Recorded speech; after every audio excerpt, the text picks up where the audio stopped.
ज्योत्सना जी और उनके पति जीवन की सारी जिम्मेदारियां पूरी कर चुके थे। पैसे की कोई कमी नहीं थी, तो घूमना फिरना भी लगा रहता था। अरे बेटी के घर जाकर तो मजा ही आ गया, लेकिन विदेश से अच्छा तो देश ही लगता है। अब मन को चैन मिला। अरे लेकिन वहां की औरतें देखिए, कितनी फिट, स्मार्ट और चमकती हुई। आदत से तो बाज नहीं आओगे आप। अरे मजाक कर रहा हूँ यार। अच्छा मैं जरा बाजार होकर आता हूँ। पति बाजार जाता है, जहां उसे एक अजीब सी दुकान दिखाई देती है। अरे ये क्या बात हुई? अंदर आओ 50 के, बाहर निकलो 40 के। हम आपकी 10 साल उम्र कम करते हैं। अरे ऐसा क्या करते हैं भला? जरा अंदर जाकर ही देख लेता हूँ। अंदर एक सुंदर सी लड़की खड़ी होती है। सुंदरी जी, ये क्या दुकान है? जरा जादू हम पर भी तो चला दीजिए। यस सर, आपको हमारी एग्जीक्यूटिव एक डेमो के लिए अंदर ले जाएगी। आप अंदर जाएंगी तो आप खुद ब खुद समझ जाएंगी। पति अंदर जाता है, जहां सेल्स गर्ल मिलकर पति को नकली बाल, नकली दांत, रंग बिरंगी कपड़े के साथ रंगीन चश्मा लगा देती है। देखिए, अब खुद को शीशे पे देखिए और बताइए सर। हाय दयो, ऐसे तो मैं किसी हीरो से कम नहीं लग रहा। दे दो, सारा सामान पैक कर दो। पति खुशी खुशी वहां से निकल जाता है। घर आकर वो सारा सामान छुपा देता है। फिर अगली शाम, सुनो मैं वॉक पर जा रहा हूँ। इस वक्त? अरे नाती पोतों को वीडियो कॉल करके बात तो कर लो। अब हाँ, आकर करता हूँ ना, पक्का पक्का। पति बाहर जाकर सारा मेकअप करता है और मार्केट में घूमता है, जहां उसे एक स्मार्ट सी महिला दिखती है।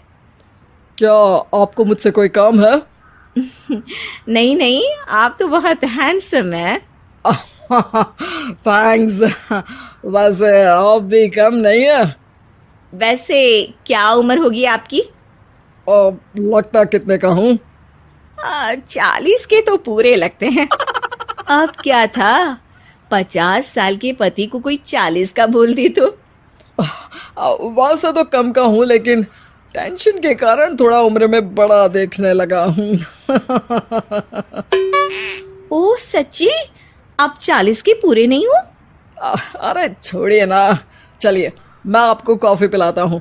यहाँ की कॉफी काफी शानदार होती है। दोनों में दोस्ती हो जाती है और फिर चल पड़ता है सिलसिला रोज रोज के घूमने फिरने और मजे करने का। अब सारा दिन पतिदेव फोन पर।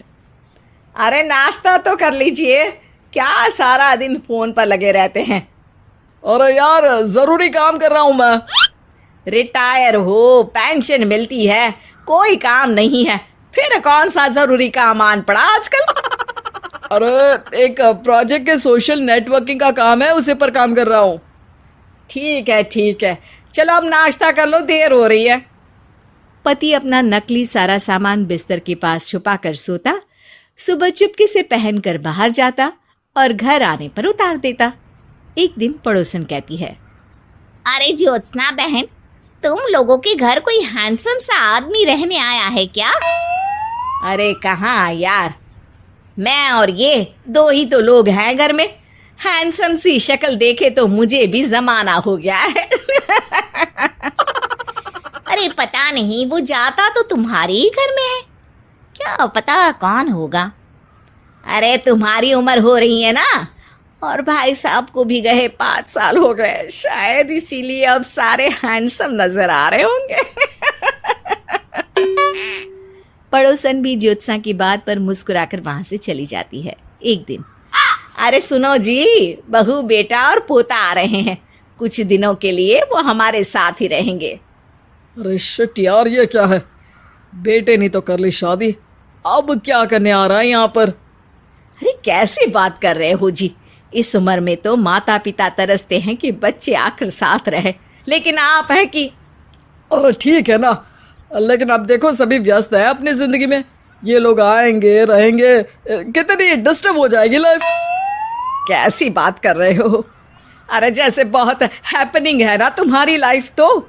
जो बच्चों के आने से डिस्टर्ब हो जाएगी। अरे दिन काटने मुश्किल होते हैं, बच्चे आ जाएंगे तो थोड़ा दिन रात पता तो चलेगा। ओफो, ठीक है, लेकिन बोल देना कि ना कोई मेरे कमरे में आए, ना मेरी लाइफ पे दखल दे कि मैं कहाँ जा रहा हूँ, क्या कर रहा हूँ, समझी? खैर, वो दिन भी आ जाता है जब बहू, बेटा और पोता उन लोगों के घर आते हैं। एक दिन, माँ जी, आज मेड नहीं आई है तो मैं आप लोगों के कमरे में झाड़ू लगा देती हूँ।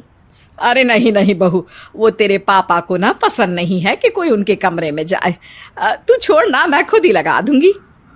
सास को समझ में नहीं आता कि आखिर उसके पति ने किसी को कमरे में जाने से मना क्यों कर रखा है।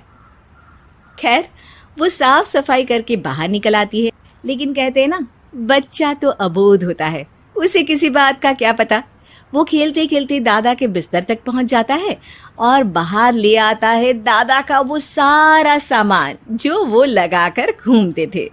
ज्योत्सना की नजर उस सामान पर पड़ती है। वो बच्चे से पकड़कर कमरे में लाती है और पैकेट खोलकर देखती है। हाय रे दैया, ये क्या? लग रहा है कि आजकल ये प्रोजेक्ट नया मिला हुआ है। बेटे बहू के जाने के बाद ज्योत्सना सोचती है कि वो बात करेगी, लेकिन फिर अरे खुद से बात करूंगी तो मुकर जाएंगे। पता लगाना होगा कि माजरा क्या है। कुछ दिनों बाद, अरे यार, ये बच्चे लोगों के आने से लाइफ ना बड़ी डिस्टर्ब सी रही। मैं कुछ देर के लिए वॉक पर जा रहा हूँ, आराम से आऊँगा 2-4 घंटों के बाद, ठीक है? मैं क्या सोच रही हूँ कि मैं भी आपके साथ चलती हूँ। अरे थोड़ा रिलैक्स मैं भी तो हो जाऊँ। हाँ, पड़ोस वाली बुढ़िया के साथ नीचे पार्क में जाकर वॉक करके आ जाओ। अच्छा जी, तुम कार से लॉन्ग ड्राइव के मजे लो और मैं पड़ोस की बुढ़िया के साथ। पति नहीं मानता और अपना पैकेट और कार लेकर निकल जाता है। रास्ते से वो उस महिला मित्र को फोन करता है। हाय ब्यूटीफुल, मैं कुछ दिनों के लिए आउट ऑफ कंट्री था, आज आ गया तो सोचा तुमसे मिल लूं। हाँ, क्यों नहीं, क्लब में आ जाओ। पति क्लब में पहुंचता है, सारा नकली सामान चिपका भी लेता है, लेकिन उसे पता नहीं होता कि ज्योत्सना ने सबका गोंद निकाल दिया है। ओ बेबी, मैंने आपको बहुत मिस किया। मैंने भी। लेकिन वो जैसे ही हंसता है, उसके नकली बाल गिरकर हाथ में आ जाते हैं, जिससे उसका सर गंजा दिखता है। ओ ये क्या? तभी उसका दांत भी हाथ में आ जाता है और ज्योत्सना के पति का सारा बुढ़ापा उसकी दोस्त के सामने आ जाता है। हे भगवान, अंकल जी, कौन है आप? कैसी बात कर रही हो अंकल? मैं तो तुम्हारा दोस्त हूँ। अरे पर हो तो अंकल ही ना। नकली दांत, नकली बाल और क्या क्या नकली है। पति को गुस्सा आ जाता है। वो महिला के बाल पकड़कर खींचता है, जिसके बाद उसका बाल भी उसके हाथ में आ जाता है और महिला के सारे पके बाल सामने आ जाते हैं। ओह, तो तुम भी उसी दुकान से हो? जाओ 50 की निकलो 40 के। हाँ, बढ़िया आई मुझे अंकल कहने वाली। लेकिन ये समझ में नहीं आ रहा कि मेरे बाल और दांत बाहर कैसे आ गए। तभी वहां ज्योत्सना आ जाती है। जी, मेरी वजह से। चलिए इन आंटी जी को नमस्ते कहिए, फिर घर चलते हैं और वहां मैं बनाऊंगी आपको 40 का।